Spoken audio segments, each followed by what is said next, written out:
اگر کہ کسی کے پاس بدقسمتی سے اس نے لے ہی لی اصلی ڈگری تو اس نے کام ہی نہیں کرنا ہے اصلی ڈگری والا، اس نے جعلی کام کرنے۔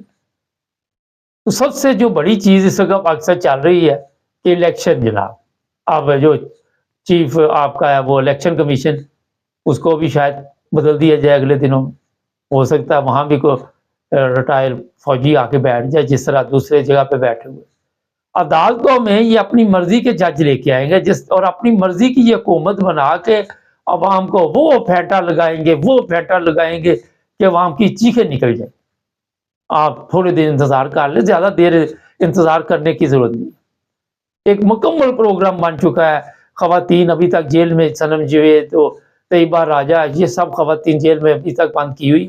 ان لوگوں سے خطرہ ہے، ان کو کس چیز کا خطرہ ہے؟ دعوے تو بڑے ہیں کہ ہمارے پاس بہت بڑی طاقت ہے۔ ابھی یہ پتہ نہیں ایک خبر چل رہی تھی کہ جناب اتنی رقم مل رہی ہے IMF سے، اور بابا پاکستان کو ملنی رقم، یہ رقم سیاستدانوں کو، آپ کے جرنیلوں کو، آپ کے ججوں کو، کبھی سندھ میں کسی کے گھر سے نکلنی، کبھی کسی کے گھر سے نکلنی، یہ رقم آپ کا اس رقم سے کیا لینا دینا؟ آپ کا کیا تعلق اس پیسے سے؟ آپ کے لیے یہ پیسے نہیں ہیں، یہ جن لوگوں کے لیے مل رہی ہے وہ اپنے ان کے اکاؤنٹ بعد میں چیک کر لیجیے گا، اگر وہ پوچھ لے گا تو جناب آپ پہ بھی کیس ہو جائے۔ پاکستان کو اس وقت اسی طرح یہ جیسے کسی کو وہ سرطان کی بیماری نہیں لگ جاتی، وہ والا صاحب ہوا ہوا۔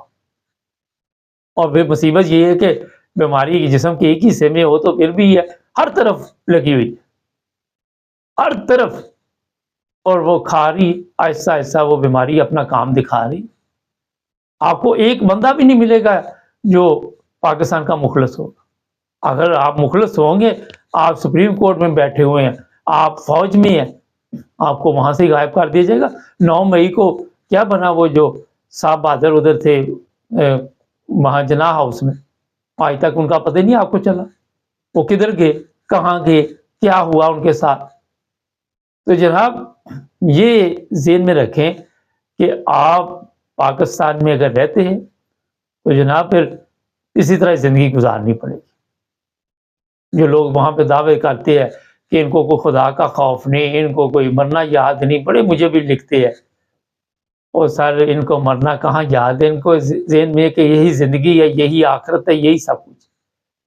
اگر کوئی بندہ، ایک سادہ سا سوال ہے، 5 وقت کی نماز ٹھیک پڑھ لینا، وہ ایک نماز اور دوسری نماز کے درمیان خدا کا خوف کھاتا ہے، وہ گناہ نہیں کرتا۔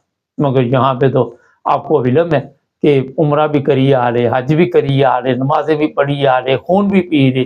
ابھی کوئی لیڈی ڈاکٹر اسلام آباد میں پنڈی میں پکڑی ہے، وہ خون پیتی تھی، وہ خون انسانوں کا پیتی تھی۔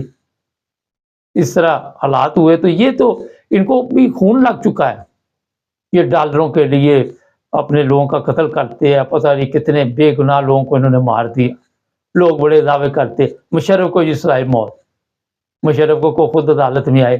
اب قاضی صاحب آپ نے بھی تماشا ہی بنایا ہوا، عدالت جو مر گیا پہلے کیا سزائے موت آپ نے دینی؟ جو زندہ عدالتوں ادھر جیلوں میں پڑے ہوئے ہیں ان کو تو آپ سنتے نہیں ہیں۔ جو مردہ ہے کبھی بھٹو کا کیس کھول لیں گے، کبھی، کیونکہ یہ ٹیم آئی چکر دینے کے لیے، یہ ٹیم آپ کے لیے اوپر جو آئی ہوئی ہے یہ گمراہ کرنے کے لیے آئی، یہ کوئی پاکستان کے مخلص لوگ نہیں ہیں۔ میرے پروگرام آپ دیکھا کریں، لوگ آ کے بڑے دعوے کرتے ہیں یہ ہو جائے گا، وہ ہو جائے گا، بڑے اچھے دن آ جائیں گے۔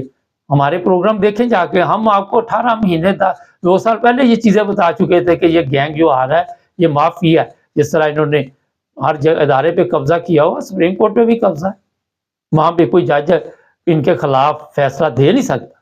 یہ قبضہ گروپ جو ہے ان کے لیے کوئی فرق نہیں پڑتا مرنے کے بعد کیا ہوگا یا زندہ کیا ہوگا، ان کے نزدیک ہے کہ لوگوں کو مارنے میں کتنا ہمیں فائدہ ہے، ہمارے حالات کیسے ٹھیک ہوتے۔ تو جناب یہ آج پاکستان کی جو حالت بن چکی ہے، اس سے نکلنا اتنا آسان نہیں ہے۔ میں آپ کو بتا دوں، جو لوگ سوچتے ہیں کہ پتہ نہیں آسانی سے ہم نکل جائیں گے اور بہتر زندگی کی طرف جائیں گے، آپ سوچ بھی نہیں سکتے کہ بغیر انقلاب کے پاکستان میں حالات ٹھیک ہونے والے نہیں۔